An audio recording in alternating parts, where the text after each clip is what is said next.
Welcome into the Friday Refresh. It's brought to you by Howell Wealth Management. Financial security is something many of us strive to achieve in our lives. Whether you are concerned for your own financial needs or those of your family or your business, Greg Howell can help you with a plan to get on the road to financial security. Contact Greg Howell today at 931-638-1576 or email him at gregory.a.howell@nm.com. I've always loved board games. Growing up, Clue was one of my favorites. I liked a challenge and I liked a mystery. Maybe that was from being raised watching Scooby-Doo, Rescue Rangers, and MacGyver, and plenty of other shows along the way. But anyway, back to the board games. Clue was great. Monopoly was fun, but it was a little long. Trouble and Aggravation were two that were played a lot when I was a kid. Most of the games we played, as is the case with games in general, took a lot of strategy. Of course, that varies from game to game and the number of opponents, but it's not much of a game if it doesn't call for at least a little bit of strategy. Checkers always had plenty of it for me when I was a kid, and as we have raised our own 5 kids, we have on more than one occasion found ourselves gathered around the large scratched and marked up dining room table for a game of one of the above that I grew up with playing. In addition to the quote-unquote board games, we've often found ourselves playing Uno or one of its many variations, or spoons or nerds. Again, all of them take some strategy.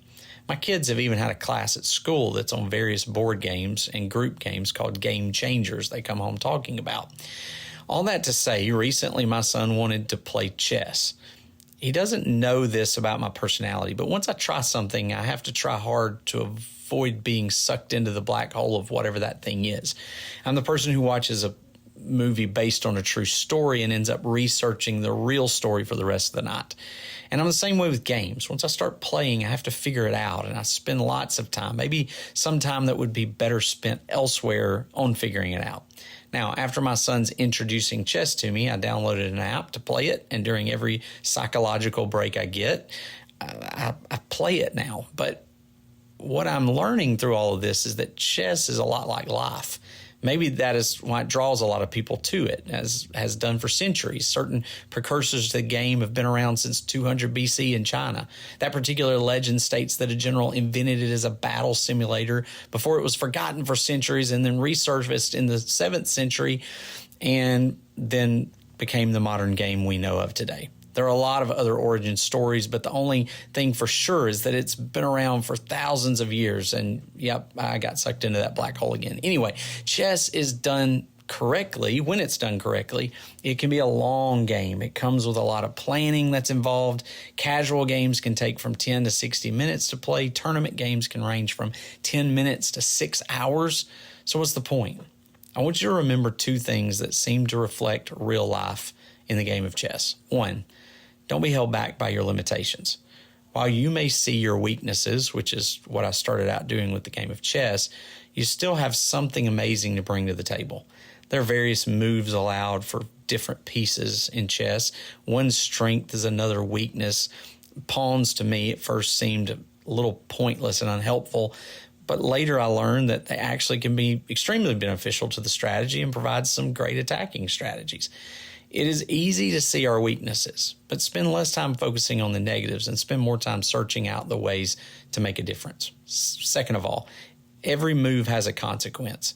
That's not just true for the moment, but long into the future of that particular game of chess. Our actions also come with consequences. It might be things that we will face immediately, or it could be things that come up well into the future. Stop and ask yourself, what would my future self say to me about whatever particular move or action I'm contemplating? It's not fully fail-proof, but it will hopefully get you to think a little deeper about your decisions.